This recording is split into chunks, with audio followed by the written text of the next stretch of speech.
great things, and there are a lot of them about covering sports for a living, is that you get to learn a lot. And you get to learn it from people who know it better than anybody on the planet. Good morning to you. Good Friday morning. I'm Dejan Kovacevic of DK Pittsburgh Sports. This is Daily Shot of Steelers. It comes your way bright and early every weekday. If you're into hockey and or baseball, I also offer daily shots of Penguins and Pirates, where you found this. I would be fascinated to see Nick Herbig tried out at inside linebacker. I've heard this from a lot of other people, some of you as well. And every time I've brought it up with anyone associated with the Steelers, I get this, I'm not sure if I could safely call it condescending, but it's something in that family type of response where it's like, no, he can't do that. How could you think that he could do that? He's an outside linebacker. And there's never even any elaboration to this. It's just, get out of here. Now, that's not normally how this sort of thing goes, which is why I tend to enjoy it. If I want to know some inner working thing about football, I'll never hesitate to ask. It's always the best way to relay the most accurate information possible to you. But this question really seems to kind of have them just tilt their heads and look at me like, I don't know, like I'm a novice to the game or something. It's weird. It almost offends them, it seems like. Well, listen, I'm not going to claim to know what a linebackers coach or a defensive coordinator or a head coach would know. But all three of those were asked something to this effect at some point over the season, and all responded similarly, that Herbig can't do it. To which I will wonder, still, stubbornly, why not? I do get why not if you're going back to the inside linebackers of even 10 years ago, probably more recently. Vince Williams was one of the last of that particular breed. You know, the Levon Kirkland types, the big bodies who fill the middle and do the crunching, and all the tackles get kind of funneled into them so that they can finish the play, and they end up on the sheet with a game high 15 tackles. That type of player no longer exists at inside linebacker or in a 4-3 at middle linebacker, for the principal reason that everybody has to be involved in coverage now. So when Omar Khan assembled his group heading into the 2023 season of Cole Holcomb, Landon Roberts, and Quan Alexander, he had one guy out of that trio that they could really trust to drop into coverage, and that was Holcomb, but the other two could do it. So everyone has to be able to do it, while at the same time, they still have to have some bulk about them because they still have to be run stuffers. They still have to be able to be your second line behind your front. If I had to guess, since I've never gotten a straight answer from anybody, Herbig's issue would likely be related to pass coverage, since he's not tasked with that in the current scheme, at least not much. You will see occasions in which Alex Highsmith will drop into coverage. You'll see occasions in which TJ Watt will drop into coverage. You won't see it a lot. But here's where I come from on this specific issue, this specific player. Herbig has an ability to make football plays. These are things that don't show up at Indianapolis scouting combines. They sometimes don't show up even in training camp or preseason settings. They show up on Sundays. They show up the way Mike Hilton's playmaking ability did.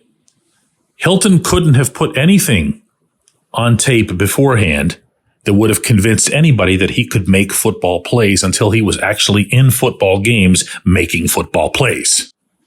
Well, I don't know what more you'd need to see from Herbig to know that he belongs on the football field a lot more often than he's been. So before you start losing your mind and losing your cap space, going out and hunting down inside linebackers, try to figure out what you can do to get this young man onto the field, because when he's out there, he's magic. Now, you can argue small sample size in terms of his snaps. What you can't argue is sample size in relation to his splash. He's getting sacks, strip sacks. His hand on the football on a regular basis. He's just someone who has a nose for this, but also has an ability to close for this. He will finish a play. He's the anti-Myles Garrett, I guess you could call him. Because not only will he get close to somebody, he'll actually tackle them. Do something with the ball, better yet. Just something to think about. I'm not ready to pound a table over this. But when I see a football player who can make football plays, I don't want him on the sideline. When we come back, J1Q. Luxembourg, Garbett, Kelly & George. LGKG is a personal injury law firm in Western Pennsylvania that represents people hurt in car accidents or who need help with workers' comp or medical malpractice. When the attorneys at LGKG make you a promise, they keep it. They've been keeping promises in our region for over 80 years. LGKG's been AV rated, the highest rating a law firm can receive, and they've been designated super lawyers. That's actually a thing for over 15 years. It's a rare combination. LGKG has offices in Cranberry, Newcastle, Beaver Falls, Butler, and Elwood City. Learn more about them by visiting lgkg.com or by calling 888-842-5454. LGKG.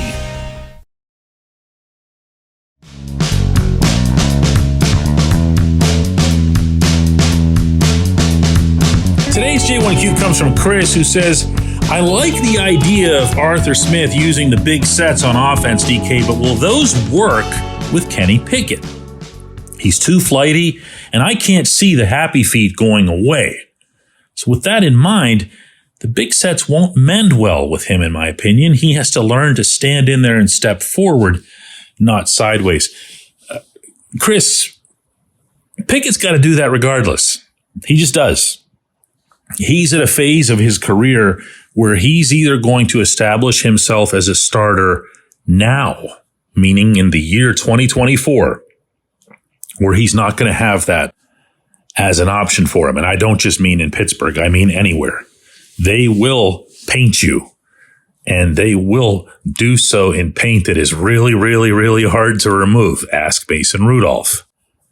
But one point that I think your question affords me a little bit of license to elaborate on here that's kind of related to what you're asking is this. The last Pittsburgh quarterback who I painted as being too nervous in the pocket or having happy feet was Mason. And I said that. And you know why I said that? Because it was true. Mason would tell you the same thing. What happened was that Mason addressed it, and he addressed it emphatically, and he did not address it in 2023. He had addressed it well before that.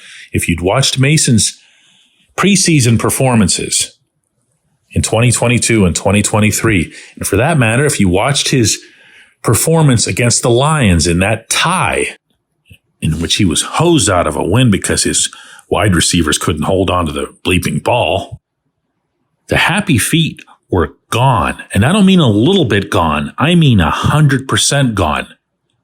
And yet, whenever Mason started this past season, whenever he came in, took the reins, there were a ton of people expressing surprise. Whoa, he looks different. That's not how I remember him. Well, yeah, because that was years ago.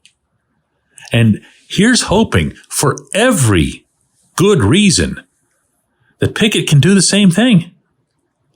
There's no reason that Pickett couldn't have that coached out of his game. There's no reason with all these months between now and even the first set of OTAs that Pickett, with a new coordinator, new quarterbacks coach, and really, if you think about it, probably the biggest humbling of his life with what ended up happening over the final 5-6 weeks of this past season, shouldn't be able to say, hey, okay, that's it. I'm done. Those rollouts to the left, you've seen the last one of them.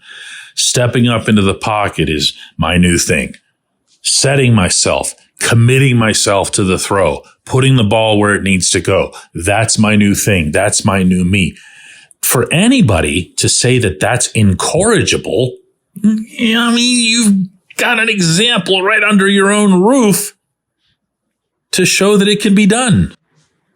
And you know, that's going to be one of the many, many fun things to watch about the way this summer unfolds. And I'm not talking about the quarterback competition or whatever, or any of that stuff. I just mean that no matter who your preference is to be the starting quarterback, and I've made mine clear, the Steelers have everything to gain from both of them, or even if they bring in a third guy, fourth guy, whatever it is, who'd have an actual chance at anything, even them, you would want all of them to get better, because that allows the Steelers to build assets.